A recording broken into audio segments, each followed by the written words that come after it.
me voy a tomar el atrevimiento, teniendo un argentino en la mesa, de dictar cátedra sobre Adelante, pase, profesor un Cao, país adelante. que no es el mío. No, pero yo no puedo, no soy un conocedor de la política argentina, que es bastante complicada, más allá de en términos generales, pero he estado siguiendo a Milei hace bastante tiempo. Y además he estado siguiendo este fenómeno de que todo el que no es de izquierda pues es calificado de ultraderechista, ¿no? Sí, no, ya no hay derecha de centro. No. Ya no Sin embargo,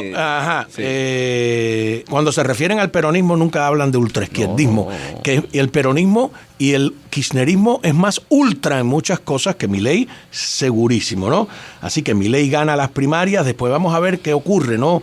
Qué va a ocurrir en estas próximas elecciones, que ahí es donde nos va a ayudar. Pero le decía que la prensa está colgando este cartelito de ultraderecha. El periódico El Mundo, por ejemplo, es más condescendiente y le llamó ultraderecha libertaria, ¿no? Algo que es una contradicción a mi modo de ver en sí mismo. Sin embargo, cuando habla, repito, de peronismo, nadie le llama populismo de izquierda siquiera, ni ultraizquierda, ni nada por el estilo, ¿no? Ganó 16 de los 24 distritos del país. Es cierto que es un hombre bastante extravagante, un tanto extravagante. Polémico, si yo diría. Extrovertido, su cosa visual de que se bate el pelo, las patillas, es escandaloso. Yo soy de los que cree, y ahí tenemos el caso de Trump, que las maneras son importantes, que hay que cuidarlas, porque no puedes ir como político destruyendo puentes, sino que deberías crear. La política es para crear puentes, incluso a veces con tus... a no ser que sean nazis o comunistas o algo así, pero con tus oponentes. Yo creo, primero, cómo se califica el propio Milei. Milei, déjame antes de llegar ahí, que tiene ideas poco prácticas, yo creo, en algunas cosas, y doctrinales.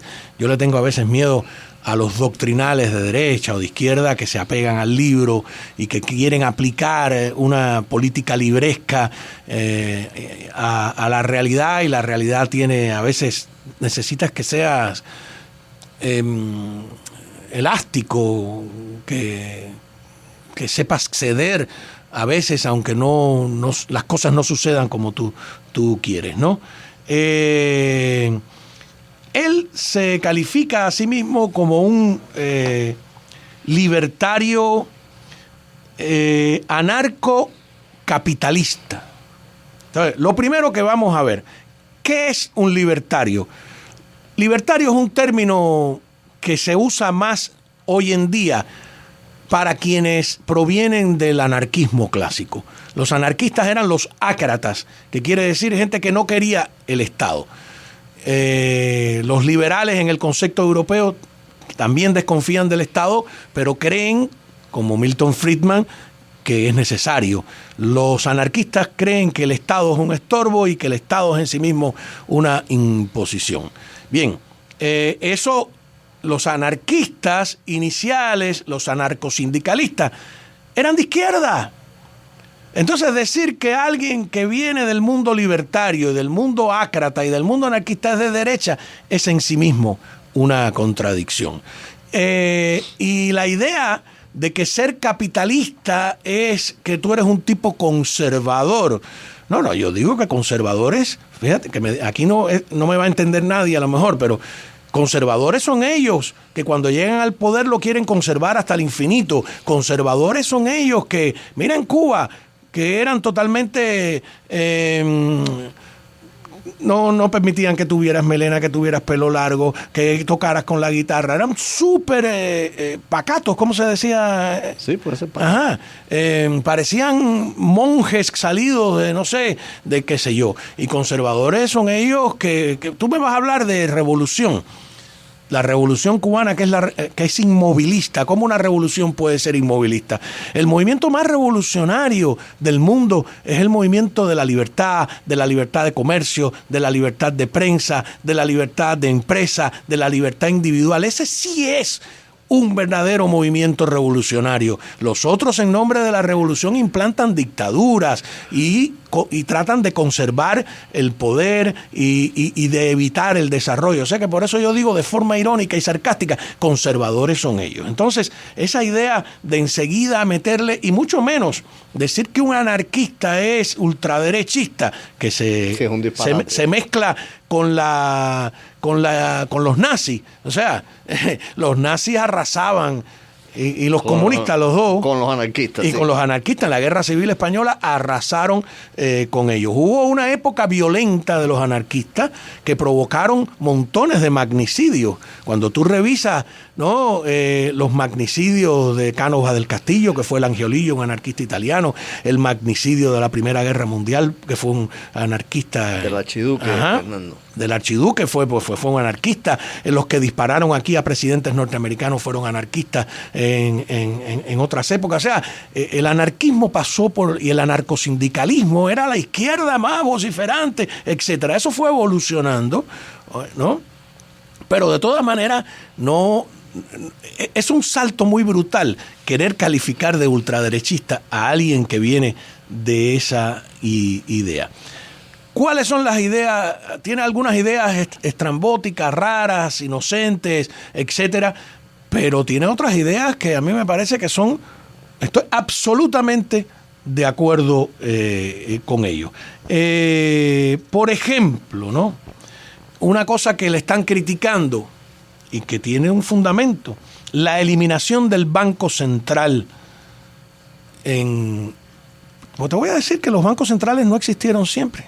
Claro. ¿No? Y esa idea de que el Estado es dueño de un banco es una idea que muchísima gente combate y que le ha permitido a la locura de los políticos argentinos, demagogos, etcétera, pues crear la crisis financiera y fiscal que periódicamente tienen en la Argentina. La eliminación del Banco Central es radical, la idea, pero tiene lógica, ¿no?, quitarle al Estado tal interferencia, crear un sistema, otra idea que él plantea, sistema monetario libre, que no es solo dolarización, es que tú puedas pues manejarte con cualquier moneda. Oye, en Panamá se dolarizaron porque cuando Arnulfo Arias Madrid trató de hacer un papel billete, la gente no lo quiso. Y Panamá funciona, por eso no tuvo inflación cuando toda América Latina estaba en la inflación más galopante. Pero países comunistoides o gobiernos, porque no hay países comunistoides, gobiernos comunistoides se abocaron a la dolarización en Ecuador y la dejaron cuando llegaron ellos al poder en El Salvador. O sea, esto no es una cosa loca y ha funcionado. Claro. No lo han tocado. Correa no tocó la dolarización, ¿no? Funes no tocó la dolarización y era la guerrilla salvadoreña en el poder. Cuba debe estar loca por la dolarización. Bueno, en Venezuela hay una suerte de dolarización paralela, ¿no? Liberar los cepos cambiarios, que eso es sincerar la moneda. Eso del dólar blue, toda esa locura que hay en Argentina, ¿no? Liberar el mercado laboral, que eso ya lo hizo con tremendo éxito en España. Después lo han echado a perder José María Aznar, que había un desempleo del 25% en España. ¿Y por qué? Porque cuando tú contratabas a alguien era como si te casaras. No podías despedirlo porque era una cosa horrorosa. Y entonces llegaron a una conclusión muy fácil. Dijeron, una ley laboral que impide los despidos, pues la gente se la piensa para contratarte. Claro. ¿No? Una ley, curiosamente, irónicamente, una ley laboral que flexibiliza los contratos y despidos, y que en España no se permitían ni siquiera los contratos temporales, porque era considerado explotación capitalista. No. Tenías que contratarte para toda la vida. Entonces, ¿qué pasa? Que era un sistema laboral no flexible. Cuando Aznar flexibilizó el sistema laboral, bajó el desempleo inmediatamente. Eso lo propone Milei y a mí todo eso me parece sensato. Hay otras cosas. Para estar bien informado, te invitamos a escuchar América Radio 1260 AM Miami, la voz del exilio.